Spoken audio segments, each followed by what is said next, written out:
All right, let's talk about risk, but maybe not in the way you're used to.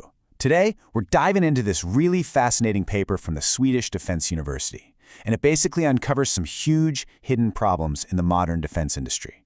We're going to use Sweden as our main example, but trust me, this is a story that affects just about everyone. And really, it all boils down to this one big question.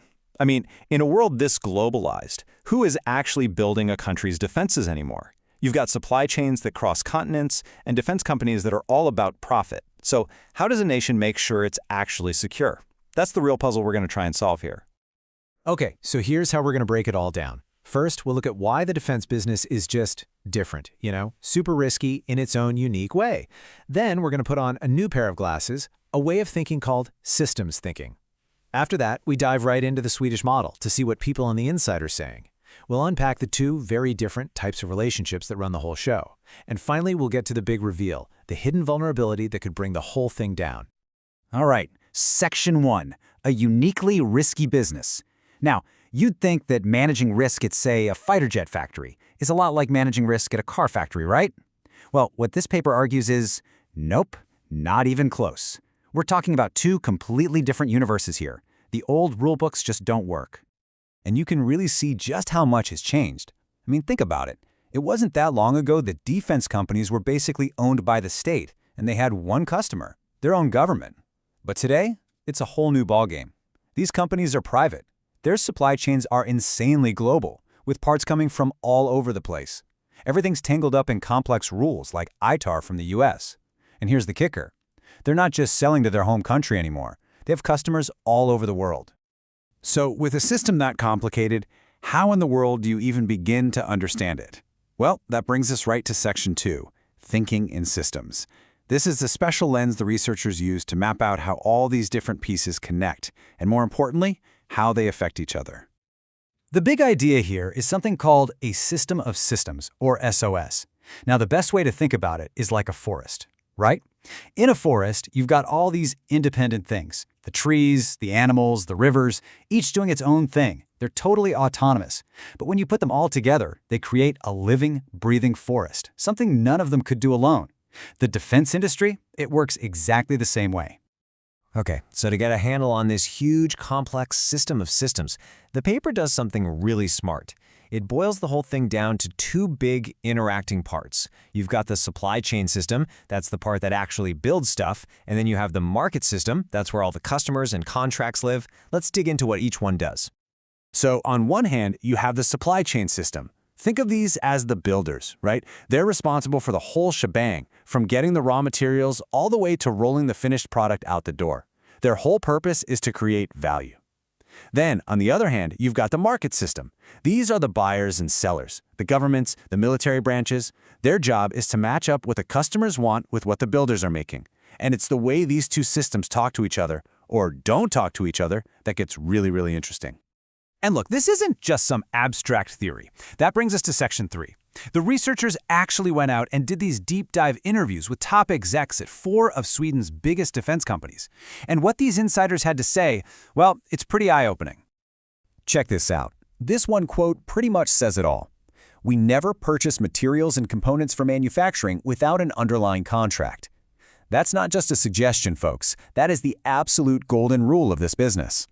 And that right there perfectly explains the #1 finding. This industry is unbelievably risk-averse. Everything, and I mean everything, is what's called a pull system. Nothing gets built, not a single screw is ordered until a customer signs on the dotted line and the money is in the bank. They absolutely do not build stuff on spec hoping someone might buy it. The entire goal is to kill any and all financial risk. But what's the side effect? You guessed it, super, super long delivery times. Okay, so if you thought that first quote was interesting, get ready for this one. It's a real bombshell. A senior exec says, flat out, the Swedish armed forces are handled in the same way as other customers. A new order normally comes last in the queue. Let that sink in for a second. The bottom line is, there is zero automatic special treatment for their own country's military. In this global, for-profit world, the Swedish military is just one customer among many. An order is an order, and it's first come, first served. This is a massive, massive change from how things used to be, and it has some pretty scary implications for national security. Which naturally leads us to Section 4, and a really important question. How do these two systems, the supply chain and the market, actually talk to each other? Well, it turns out they operate in totally different ways. It's almost like they're speaking two completely different languages.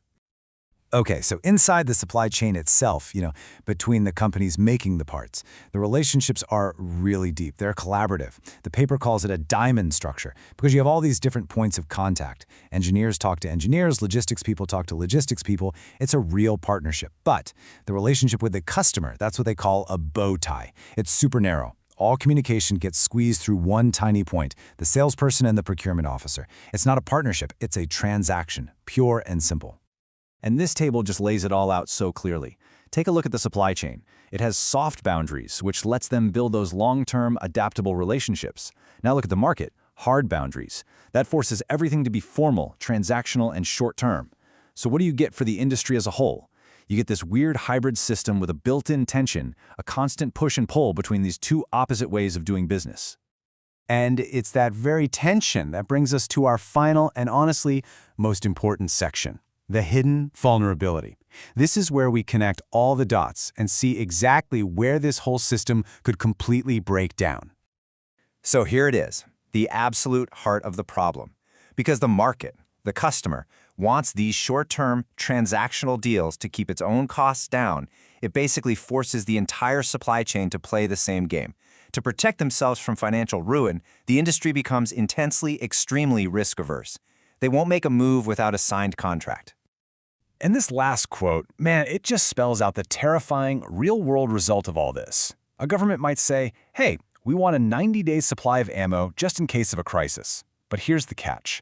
That stockpile has to be bought and paid for long before any crisis happens, because the industry, by its very design, has zero extra materials lying around and zero spare capacity to suddenly start churning things out. That ability just doesn't exist. What you end up with is this dangerous, vicious cycle. Let's walk through it. Step 1. The customer, the government, wants cheap, short-term contracts to save money. Step 2. The industry responds by saying, fine, but we won't buy or build a single thing until we have that contract in hand, because they can't afford the risk. Step 3. This creates a system with crazy long lead times and absolutely no spare capacity, which leads to the terrifying conclusion in Step 4. When a real crisis hits, there is no on switch. There is no ability to ramp up production. The very thing you need most in an emergency has been systematically designed out of the system, all in the name of being efficient during peacetime.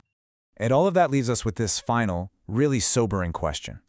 If a nation's own defense industry treats its military just like any other customer in a global marketplace, who gets priority when a real crisis kicks off? As this research shows, the answer is not what you think. It's not guaranteed to be the home team. And that is a huge vulnerability, born from a system where everyone makes what seems like a smart, rational decision for themselves, but it adds up to a collectively dangerous outcome for an entire nation's security. Definitely something to think about.